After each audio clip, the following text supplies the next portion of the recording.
लगे, लेकिन उपराष्ट्रपति पद पर उनकी ताजपोशी तय हो गई है। अब ऐसे में सवाल यह है कि महागठबंधन की आगे रणनीति क्या होगी?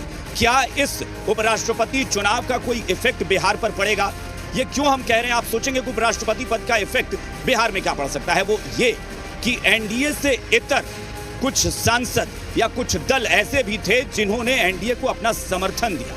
अब ऐसे में सवाल ये जरूर उठता है कि महागठबंधन क्या एनडीए विरोधी दलों को या एनडीए विरोधी सांसदों को अपने पाले में एकजुट नहीं कर पा रहा है, या बिहार में वो समीकरण बदलेंगे और महागठबंधन अपने पाले में बहुत सारी कुछ कर सकता है, बहुत सारी कोशिशें करेगा। इसी पर बातचीत के लिए हमारे साथ जो मेहमान जुड़े हैं उनसे आपका परिचय कराते हैं। सत्ता पक्ष से बीजेपी के विधायक संजीव चौरसिया हमारे साथ जुड़े हैं, जेडीयू के प्रवक्ता जितेंद्र कुमार हमारे साथ जुड़े हैं, विपक्ष से आरजेडी के मुख्य प्रवक्ता शक्ति सिंह यादव हमारे साथ जुड़े हुए हैं, बिहार कांग्रेस के प्रवक्ता शशि रंजन जी जुड़े हैं, इसके अलावा जनसुराज से विवेक कुमार हमारे साथ जुड़े हैं।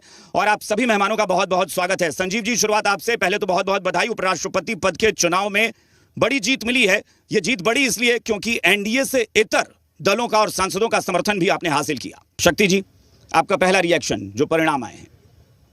परिणाम तो सामने है और हम लोगों ने पहले भी कहा, इसके पहले उपराष्ट्रपति कौन थे, उनकी काल अवधि कितनी रही, इनके साथ काल अवधि पूरा हो ये मेरी शुभकामना है। क्योंकि पिछले वालों ने तो जो दंश भुगता है देश ने देखा है। और आप जो बार बार इन बातों को दोहरा रहे हैं कि क्या कोई प्रकार में अंतर हुआ था क्या पार्लियामेंट के अंदर में जो संख्या बल था एनडीए के पास, उसमें कोई तब्दीलियां आई थी क्या? हमने लोकतंत्र के रक्षार्थ हेतु हमने कैंडिडेट को कैंडिडेट खड़ा किया। और जो लोग इस बात में आस्था और विश्वास रखते थे, अपने बिहार की ओर इशारा किया। बिहार के कोई लोग तो नहीं गए थे देने के लिए वोट उधर, जहां आपका इशारा है जो मिथ्या है। इसमें कहीं किसी प्रकार का दूर दूर तक नहीं है। लेकिन हाँ, हम जिन बातों को लेकर के पहले आशंकित और सशंकित रहते थे, उस पर ध्यान आकृष्ट मैंने पहले भी कहा कि जो लोग जिस प्रकार से जीते हैं देश ने भी देखा है, और देश के कई हिस्सों में कई परिणाम की चर्चा भी हुई है। उन लोगों ने, अगर सब लोगों ने मताधिकार का प्रयोग करके जिताया तो उनको धन्यवाद, वो जीते उनको बधाई। मैं इसमें सवाल एक जोड़ रहा हूं। सवाल ये है कि मैं, हालांकि मैं नहीं मानता कि आरजेडी, सीधे तौर पर आरजेडी को मैं दोषी बनाऊंगा, मैं कांग्रेस से भी सवाल लूंगा क्योंकि सवाल बड़ा कांग्रेस से, राष्ट्रीय स्तर पर कांग्रेस की जिम्मेदारी थी। गैर महागठबंधन दल या गैर इंडिया ब्लॉक के दल जो हैं और गैर एनडीए दल हैं, उनको दोनों खेमा चाह रहा था कि अपने पाले में करना है। क्यों एनडीए कामयाब रहा? मैं कहता हूं जगन मोहन रेड्डी की पार्टी अगर एनडीए को समर्थन करती है तो यह सवाल महागठबंधन पर है कि आप आंध्र प्रदेश से उम्मीदवार उतारते हैं, उसके बावजूद तमिलनाडु के उम्मीदवार को आंध्र प्रदेश की पार्टी समर्थन करती है। क्यों? आंध्र प्रदेश की पार्टी ने दक्षिण भारत के प्रत्याशी के रूप में दो थे। उन्होंने जिनके साथ जाने का फैसला लिया, उनका प्रदेश को छोड़कर जिनके साथ जाने का फैसला लिया उनका विषय है। लेकिन मेरा विषय बिहार के मैं गंभीर सवाल पूरी बात, लेकिन मैं सवाल गंभीर इसलिए उठा रहा हूं कि आप उनको अपने पाले में कर लेते हैं ना। करिएगा, डिबेट करिएगा, पहले दो तय नहीं, आप मुझे बताइए अपने पाले में आप क्यों नहीं कर पाए? ये सवाल हमने आपको पहले भी कहा कि राष्ट्रीय स्तर पर कांग्रेस पार्टी ने ये तय किया तो सारे गठबंधन के घटक दलों ने मिलकर के उन फैसलों में अपना अवदान और योगदान दिया, और फलाफल जो भी आया।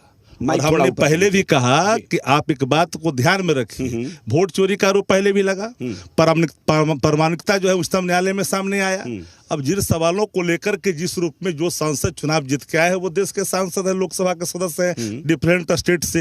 अब सब लोगों ने मताधिकार का प्रयोग किया, और पहले भी उपराष्ट्रपति के पद पर धनखड़ साहब थे। अब धनखड़ साहब आज जिस प्रकार से बाहर गए, अब जिन विषयों को लिए वो जाने गए, और आज जो सामने चुनकर के आए हैं उनके सामने एक चुनौती है, एक उच्च सदन की परंपराओं का, संसदीय मर्यादाओं का, साथ ही साथ संविधान के मूल आत्मा के साथ खड़ा रहने का। अब इतना इनका कार्यकाल लंबा हो, अपने कार्यकाल को पूरा करें, यह मेरी शुभकामना जब जीत जाने के बाद जरूर है। अभी संजीव चौरसिया जी ने सजाफता शब्द का इस्तेमाल किया। आपके यहाँ जो सजाफता लोग होते हैं ना, उसके लिए कानून बदल कर करके उनको बाहर कर दिया जाता है। दलित नहीं, सुनिए ना, दलित की हत्या करने वाला व्यक्ति को कानून बदल कर करके बाहर करने वाला सजाफता की बात करते हैं। लेकिन मैं इस पर फिर एक सवाल और बन जाए। वो सरकार किसकी थी? वो सरकार किसकी थी? नहीं बता रहा हूँ। नहीं, एक मिनट संजीव जी, आपने जिसकी तरफ इशारा किया कि हत्या के आरोपी, दलित हत्या के आरोपी को बाहर कर दिया गया, सरकार किसकी थी? सरकार नीतीश कुमार जी की थी। महागठबंधन। गृह मंत्री कौन थे? महागठबंधन गृह मंत्री कौन थे उस वक्त? तो आप गृह मंत्री, हमने उस समय याद करिए, चुप नहीं रहा था मैं आपके चैनल पर, बिल्कुल मैंने आपके चैनल पर कहा था कि भावनाओं के अनुरूप नहीं है। अगर आपके हमने कहा जन भावना इस निर्णय से आहत है। हत्या के आरोपी को गलत तरीके से बाहर किया गया तो आप समर्थन वापस ले लेते। प्रधानमंत्री पर आरोप लगा गोधरा का, तो क्या के लिए तो ये लोग प्रधानमंत्री पर लगा ना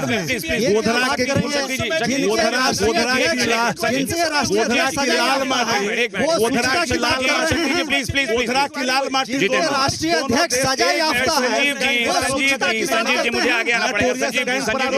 संजीव जी नटोरियस गैंग पर आरोप लगे। एक मिनट जितेंद्र जी एक मिनट। नटोरियस गैंग पर आरोप लगे कि नहीं लगे? शक्ति जी एक मिनट।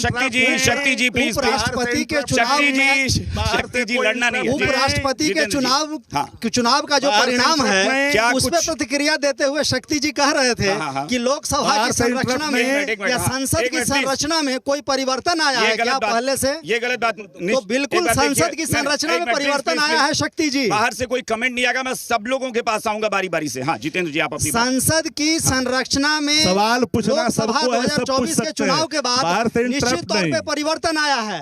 पहले एनडीए के पास जितनी सीटें थी आज हम उतनी सीटें हमारे पास नहीं है। बावजूद इसके शक्ति जी बातों को जलेबी की तरह घुमा फिरा रहे थे। आपको रोकना चाहेंगे एक मिनट भाई। देखिए सारे दर्शक जितने भी हैं, सारे दर्शकों से मेरी गुजारिश है, सबसे मेरी गुजारिश है कि सबके पास बारी बारी से आऊंगा प्लीज। भाई देखिए एक मिनट प्लीज, आप लोग आपस में लड़ेंगे आजादी सबको है, लड़ेंगे नहीं, सबके पास में बारी बारी से आऊंगा, सब लोग अपना सवाल लेंगे, आराम से बातचीत होगी। भाई ठीक है, हो सकता है आप किसी के प्रति अपना समर्थन रखते होंगे, इसमें कोई दिक्कत नहीं है। जितेंद्र जी नहीं शक्ति जी प्लीज नहीं उकसाना नहीं है। एनआरकी नहीं, मैं कर रहा हूँ ना। एनआरकी नहीं शक्ति जी एनआरकी नहीं। अरे भाई उकसाना नहीं है ना किसी को, आपको शांत करना है सबको। प्लीज जितेंद्र जी आप बात पूरी करिए। लोकसभा भाई कोई कमेंट नहीं करेगा, सबके पास आएंगे, अपनी बात रखिएगा प्लीज। विगत वर्ष जो लोकसभा का चुनाव हुआ उसमें संसद की संरचना में परिवर्तन आया क्योंकि नई लोकसभा का गठन हुआ। बावजूद इसके हम लोग एनडीए की सरकार ने अपने उम्मीदवार को जिताने में सफल रहे। यह दिखलाता है एक भारत है, श्रेष्ठ भारत है। जितेंद्र जी एक सवाल उठ रहा है जो शक्ति जी ने कहा, वो भी गंभीर सवाल है। उपराष्ट्रपति पद कोई मामूली पद नहीं होता, एक बड़ा पद है। देश में राष्ट्रपति के बाद उपराष्ट्रपति का दर्जा है। वहां पर जब आप किसी को बीच से पद से हटने के लिए कहते हैं या हटाते हैं या अपनी मर्जी से हटे, पता नहीं, अब वो अंदर की बात है, कोई सार्वजनिक तो करेगा नहीं। सवाल ये उठा कि जिस उपराष्ट्रपति के लिए आप विपक्ष से लड़ रहे थे कि विपक्ष उनको बेइज्जत करता है, जलील करता है, वही उपराष्ट्रपति अचानक पद छोड़ देते हैं, तो सवाल तो उठा कि आप क्या उपराष्ट्रपति जैसे पद को भी बहुत हल्के में लेते हैं? उपराष्ट्रपति जी पूर्व उपराष्ट्रपति जी ने अपने निजी कारणों से अपना इस्तीफा दिया है, उस पर राजनीति करना यह बहुत ही शर्मनाक बात है। तो विपक्ष तो कह रहा है कि लालू प्रसाद यादव की तरह नहीं कि टेंटेड पॉलिटिशियन होकर भी अपने लिए ऑर्डिनेंस ला रहे थे अपने बचने के लिए। नीतीश कुमार हत्या का आरोपी, 20 वर्षों से पिछले 20 वर्षों से बिहार की सत्ता के शीर्ष पे हैं। कोई माई का लाल एक भी पैसे का भ्रष्टाचार का उन पे आरोप नहीं लगा सकता है। हम लोगों ने नौकरियां दी है, किसी से लालू यादव की तरह नहीं। एक भी आ रहे हैं आपका रिएक्शन लेंगे शक्ति जी आपका रिएक्शन लेंगे, आपका रिएक्शन लेंगे शक्ति जी आपका रिएक्शन ले लेंगे, आपका रिएक्शन लेंगे। अरे भाई ऐसे व्यक्तिगत हो रहे हैं, प्लीज आप लोग पर्सनल हो रहे हैं। मैं विवेक जी के पास, विवेक जी छोटा सा रिएक्शन। आ रहे हैं ना शक्ति जी प्लीज आ रहे हैं ना, आ रहे हैं उस बिहार के मुद्दे पर। हमारे यहाँ तो पकड़ा भी रहा है जी प्लीज, ये गलत हो रहा था। जब लालू प्रसाद यादव सजायाफ्ता हो रहे थे तो सामाजिक न्याय की पार्टी, उस समय 52 ऐसे विधायक थे जो उनके समाज के थे, उसमें से कोई एक व्यक्ति नहीं मिला और अनपढ़ अपनी धर्मपत्नी को उन्होंने विधायक बनाया और उन्होंने मुख्यमंत्री बनाया। दूसरा प्रश्न, यही प्रशांत किशोर जब उत्तर प्रदेश में ठाट पे कार्यक्रम हुआ था, जब मुलायम सिंह जी के बेटा और पप्पू ये राहुल गांधी दोनों का ठाट पे कार्यक्रम किया और क्या हुआ, भस्मासुर। शक्ति जी हाँ, शक्ति जी एक मिनट भाई। अरे भाई आप लोग नेताओं को सुनने आई हैं कि आप करते हैं? एक मिनट आप लोग लड़कर क्या कर रही हैं भाई? करते हैं जी, क्या फायदा लड़ने का जब आप लोग खुद अपने प्रतिनिधि को नहीं सुन पाएंगी? सुनिए तो शक्ति जी, करते हैं जी। महिलाओं को लेकर 2 चीजें दिखी और मैं एक चीज याद दिला दूं प्लीज, क्या फायदा लड़कर? आप लोगों की आवाज नहीं जा रही है कहीं और, टीवी पर नहीं जा रही है, बस यहां हल्ला हो रहा है और कोई सुन नहीं रहा है इनको। आप मुझे एक चीज बताइए, शक्ति जी, मेरा सवाल है, इस 20 साल में महागठबंधन, एक मिनट, महागठबंधन के साथ भी नीतीश कुमार रहे और एनडीए के साथ भी रहे, फिर भी एक कंफ्यूजन है जनता के बीच कि नीतीश कुमार ने अच्छा शासन दिया या नहीं दिया। 3 बातें यहाँ पर आ जाती है। अभी संजीव जी ने कहा 2 लाख का वादा तो हमारा था, याद है, आपने डिबेट कराई थी। 65% आरक्षण की सीमा हमने बढ़ाई थी। आरक्षण चोर कौन है? ठीक है, किसने आरक्षण चोरी की? अरे रुक जाइए ना, लोग इतना व्याकुल मत होइए, प्लीज पीछे जाइए। तो वो जो अरे आप ही क्या शब्द है व्याकुल वाला भाई? तो वो जो अभी जो है, आप 3 बात, 65% आरक्षण की सीमा बढ़ाई गई, 9वीं अनुसूची में कैबिनेट से हम लोगों ने भेजा, भारतीय जनता पार्टी ने कुंडली मार करके बैठ गए। आरक्षण चोर तो ये है, नंबर 1, वोट चोरी का आरोप। अब सुनिए, 1 मिनट संजीव जी, आपका रिएक्शन ले लेंगे। हाँ। और हम लोगों ने उस समय यह भी कहा, ऑन रिकॉर्ड है, कि 2-2 लाख आप लोग व्यक्तिगत लड़ाई, 2-2 लाख रुपया हम लोगों ने यह भी कहा कि प्रत्येक परिवार को स्वावलंबी होने के लिए हम लोग देंगे। उन सवालों से इतर होकर करके नीतीश कुमार जी ने अपनी अचेत अवस्था के कारण वो पलटी मारी। मुझे उससे कोई मतलब नहीं है, इस बार पलटी मारने की जरूरत उनको नहीं पड़ेगी। सवाल नंबर 3 ने कहा महिला सशक्तिकरण। बिहार में महिलाओं को सशक्त करने के लिए जो हम लोगों ने संकल्प दिया माई बहन मान योजना का, हम लोगों ने कहा कि वृद्धावस्था पेंशन को हम 1500 करेंगे, हमने कहा युवा आयोग का गठन करेंगे, हमने कहा कि भाई जो हमने कहा कि युवा आयोग का गठन, वृद्धावस्था पेंशन, माई बहन मान योजना के साथ साथ जीविका बहनों को तो हम लोगों ने मान दिया। सब तो ले ही लिया आपसे। अरे भाई, तो विजन लेस क्या करेगा? विजन ले, जिसके पास विजन नहीं है, रोड मैप नहीं है, वो चोरी ही करेगा। कंटेंट चोरी का आरोप पहले लगा है मुख्यमंत्री पर। ऑन रिकॉर्ड,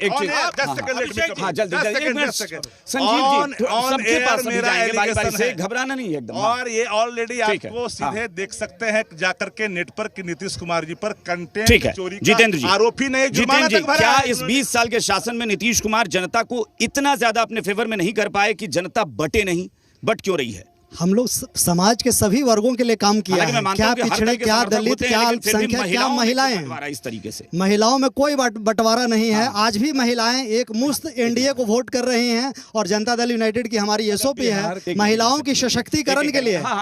जब से हमारी सरकार बनी है बिहार में, जब से हमारी सरकार बनी है बिहार में, हम लोगों ने चरणवार क्रमबद्ध तरीके से महिलाओं के सशक्तिकरण के लिए काम किया है। 2006 में हम लोगों ने ग्राम पंचायत में आरक्षण दिया, 2007 में हम लोग नगर निकायों में आरक्षण दिया, 2013 में हम लोगों ने पुलिस बल में आरक्षण दिया नौकरियों में, 2016 में हम लोगों ने बिहार की सभी नौकरियों में आरक्षण दिया। आप लोगों से गुजारिश है कि देखिए, आप लोग शोर मत कीजिए और लड़िए मत। टीवी पर देख रहे होंगे आपके घर वाले ने, वो डर जाएंगे कि आके हम लोगों का क्या करेगी आज, मतलब पता नहीं। सबसे बड़ा नारी सशक्तिकरण का छीनने का काम किया, ओबीसी आरक्षण का विरोध किया, इनके नेता ने किया। श्रीमान लालू प्रसाद यादव, देखिए आप शांत रहिए ना। आप सबसे बड़ी बात है कि महिला आरक्षण जब केंद्र में हो रहा था, आप पेपर फाड़ने का काम किया। तो सबसे पहले सबसे ज्यादा महिला आरक्षण के विरोधी आरजेडी कांग्रेस के लोग रहे, सदैव रहे। ये आरक्षण देने का काम किसने बढ़ाया? बीजेपी ने किया है। उसके बाद कहीं बढ़ा क्या? पहले आरक्षण की सीमा बढ़ा क्या? पिछड़ा आरक्षण का सीमा कहीं बढ़ा क्या? नहीं, वो रंगदारी का आपने किया है, हर दम किया है, बढ़ा है, हर दम आपने किया है। भाई एनडीए का शासनकाल में एक मिनट विवेक जी, एक मिनट संजीव जी, संजीव जी,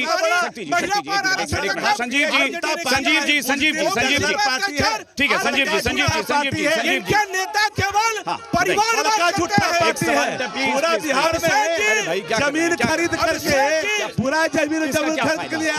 अभिषेक जी, अपरालिया विद्यालय, ये वोट चोर ले, ये खजाना चोर, 71,000 का करोड़ का भी हिसाब नहीं दे रहे महालेखाकार का। संजीव जी देखिए, एक मिनट, आप लोग एक बात शक्ति जी, एक मिनट शक्ति जी, एक मिनट संजीव जी और शक्ति जी, एक मिनट सुनिए मेरी बात, एक मिनट सुनिए। अगर आप लोग लड़ेंगे संजीव जी, एक मिनट, आप लोग लड़ेंगे तो कुछ नहीं होगा, आप लोगों की वजह से नारेबाजी होगी और आप ही लोगों की आवाज नहीं जाएगी। तो आप लोगों की भी जिम्मेदारी है थोड़ा। एक minute Sanjeev ji please, please. इस संयम खो रहे हैं संजीव, तो हम क्या करें? एक मिनट, आपने कुछ ये किया मत नहीं, समझिए, ये मत, एक मिनट, संजीव है, संयम खो रहे हैं। चलिए एक मिनट, कुछ है ही नहीं। विवेक जी, एक मिनट, संजीव लाभ है, संयम खो रहे हैं। शक्ति जी, अरे संजीव दीघा जी का प्लीज, विधायक संजीव कितना जी, संयम खोलेगा तो क्या होगा? आप तो चुनाव संजीव नहीं जी, लड़- आम जो है खट्टा हो जाएगा। आपको तो पार्टी वहाँ एक सज्जन ने कहा कि चंपा विश्वास, उसके जो आरोपी थे वो जेल के सलाखों में ठीक है गए ही नहीं, हाँ। उनको सजा मिली। बहुत नंबर सारी। एक पर नहीं, नंबर 2, लेकिन बेरोजगारी, बालिका गृह वाला को क्या पलायन, हुआ? सबकी बात हुई है। मोछ वाला तोन वाला का क्या हुआ? ठीक है, मोछ वाला तोन वाला बालिका गृह में क्या हुआ? सवाल नंबर 1, सवाल नंबर उस डॉक्टर के कार का क्या हुआ? जो सीएम हाउस से आप डील करा रहे थे उसका क्या हुआ? अच्छा, इनके नेता भारत उद्योग चलाया जा रहा था उसका क्या हुआ? ये अभी आउट ऑफ कंट्रोल है। इनके नेता को गांधी मैदान में सीनियर एसपी, आईजी, डीआईजी के घेरे में गांधी मैदान, वहां घुस करके गोली मारा। घेर लाइन ऑर्डर, चलिए एक घेर जी कहना चाह रहे हैं, मैं एक बार इनसे भी ले लेता हूं सवाल। हाँ। शासन जहाँ था शक्ति जी वहीं आज भी है। पूछने देंगे आप मुझे। सुशासन में नहीं। Once upon A time there was Nitish Kumar, now भेर नीतीश कुमार। आराम से नहीं, दो Every बात। day there is a- पहला there बात is a मैं Nitish आपको Kumar सुझाव right दूंगा। here, right now he is here. पहला बात भैया, ओ भैया, सुझाव नहीं, आप सवाल बताइए। एक सुझाव कि मुझे अधिकतर लोगों के हाथ में लाठी होना चाहिए, माइक नहीं। ये लोग बात विवाद का चलिए ना, वो नेता है। दूसरा मैं पूछना चाहता हूं कि 20 साल की, 25 साल की, 30 साल की, 35 साल की बात हो, शक्ति जी प्लीज। हाँ, बोले लाठी दीजिए। मैं ये सवाल पूछना चाहता हूं कि पलायन कैसे बंद करेंगे? बिहार में सब जानते हैं कि सबसे पीछे है बिहार, इसको ऊपर कैसे ले जाएंगे? इस विजन पे बात कर ले। नहीं कर सकते हैं तो लाठी लेके आए, इनसे नहीं हो सकता। हाँ, नहीं, लेकिन लाठी नहीं लेना है अभी किसी को। ठीक है, हाँ। एक मिनट, ना एक मिनट रुक जाइए। जितेंद्र जी, एक सवाल उठा है, आप वहीं रहिए। सवाल ये उठा है कि नौजवानों को लेकर पलायन, खास तौर पर पलायन ही था ना आपका, पलायन को लेकर एक बड़ा सवाल है कि बिहार से पलायन नहीं रुक रहा है, क्यों? अगर 20 साल में डेवलपमेंट हुआ है तो लोगों को बिहार में ठहरना चाहिए, बाहर क्यों जा रहे हैं? पिछले 20 साल में बिहार में रिवर्स माइग्रेशन हुआ है और ब्रेन ड्रेन की जगह ब्रेन गेन हुआ है। जिस पलायन की बात नवयुवक कह रहे थे, अभी कोविड जिस पलायन की बात कोविड के समय सरकार किसकी थी? कोविड के समय हमारी सरकार थी और आज भी हमारी सरकार है। और कोविड के समय भी हम लोगों ने रोजगार का चनपटिया मॉडल लिया है। वो जो लाखों लोग आए थे वो शिमला से घूम कर आ रहे थे कि कहीं बाहर रहते थे? अगर कोई शिक्षा के लिए प्रवास करता है, नहीं, मैं इसका जवाब दे रहा हूँ। पंजाबी आज ग्लोबल हो गए हैं, कनाडा उनका सेकंड डेस्टिनेशन है। गुजराती आज बाहर जाके उद्योग व्यवसाय कर रहे हैं। तो क्या भारत में उनको उचित स्थान नहीं मिल रहा है रहने का? क्या वे लॉ एंड ऑर्डर की समस्या के कारण बाहर जा रहे हैं? बिहार में एक मिनट, बिहार से जितने लोग बाहर गए हैं, क्या वो उद्योग स्थापित करने गए हैं? बिहार नहीं, आप ये कहना चाह रहे हैं वो उद्योगपति बन गए या बाहर जाके वो करोड़पति बन गए? क्या पलायन 90 से लेके 2005 के बीच में हुआ, जो लॉ एंड ऑर्डर की व्यवस्था के कारण हुआ है। शक्ति जी, कोई फायदा नहीं है। संजीव जी प्लीज, ये तो अच्छा नहीं लगेगा हम ना। लोगों ने पिछले 20 वर्षों में रोजगार के अवसर का सृजन किया है। हो रही है महिलाओं के लिए सुरक्षा, यो सुरक्षा। अरे भाई वो सब समझ बुझा संजीव जी प्लीज, संजीव जी ऐसे नहीं भाई ना, ऐसे नहीं होगा ना। हाँ, 90 से 2005 तक की वाकया पूरे बिहार वालों को बाकी मालूम है। शाम 5 बजे के बाद अगर लड़कियां, माँ बहन बेटियां घर नहीं आती थी तो चिंता हो जाती। नीतीश कुमार का भाषण आप देने लगे भाई साहब। और आज की स्थिति क्या है? कभी 12 बजे रात को जाके देखिए, मेरिन ड्राइव पर अकेले स्कूटी पर लड़कियां घूम रही हैं। बहुत बढ़िया। युवाओं को लेकर मुझे लग रहा है, मुझे जितने लोग अभी नजर आए हैं उसमें सबसे ज्यादा मुझे लग रहा है युवाओं को लेकर चिंता है। और युवाओं को ऐसा लग रहा है, अगर यहां पे मौजूद, मैं नहीं कह रहा हूं कि किसी पार्टी के समर्थक हैं, किसके हैं नहीं पता, लेकिन अगर युवा ये सोच रहे हैं कि हमें नेतृत्व बदलना चाहिए, तो फिर नीतीश कुमार के लिए चुनौती है। अगर नेतृत्व बदलने की ही बात आ जाए कि नहीं, मन में कुछ नहीं होगी, गठबंधन कौन सा, हमें चेहरा नया चाहिए, फिर हम लोगों ने युवाओं के लिए इतना काम किया है कि मैं जो सवाल पूछ रहा हूं सीधे उस पर आइए। महिला, अगर जनता ने ये ठान ही लिया कि नहीं हमको चेहरा ही नया चाहिए, तब आपके पास कोई विकल्प नहीं। हम लोगों के पास एक ही चेहरा है और एक ही नाम है, श्री नीतीश कुमार जी। आपको लगता है बिहार के आर्किटेक्ट हैं कि महिलाओं को, युवाओं मॉडर्न बिहार के आप लगता है विश्वकर्मा हैं? आप ये मानकर चल रहे हैं कि नीतीश कुमार, नहीं, ये गलत बात है, ये पर्सनल आप हो रहे हैं भाई। ये क्या भाषा है, क्या भाषा? आप मुख्यमंत्री के लिए बात कर रहे हैं। बिहार का जनता का नहीं है। जिम्मेदारी से मुख्यमंत्री हैं अभी ना।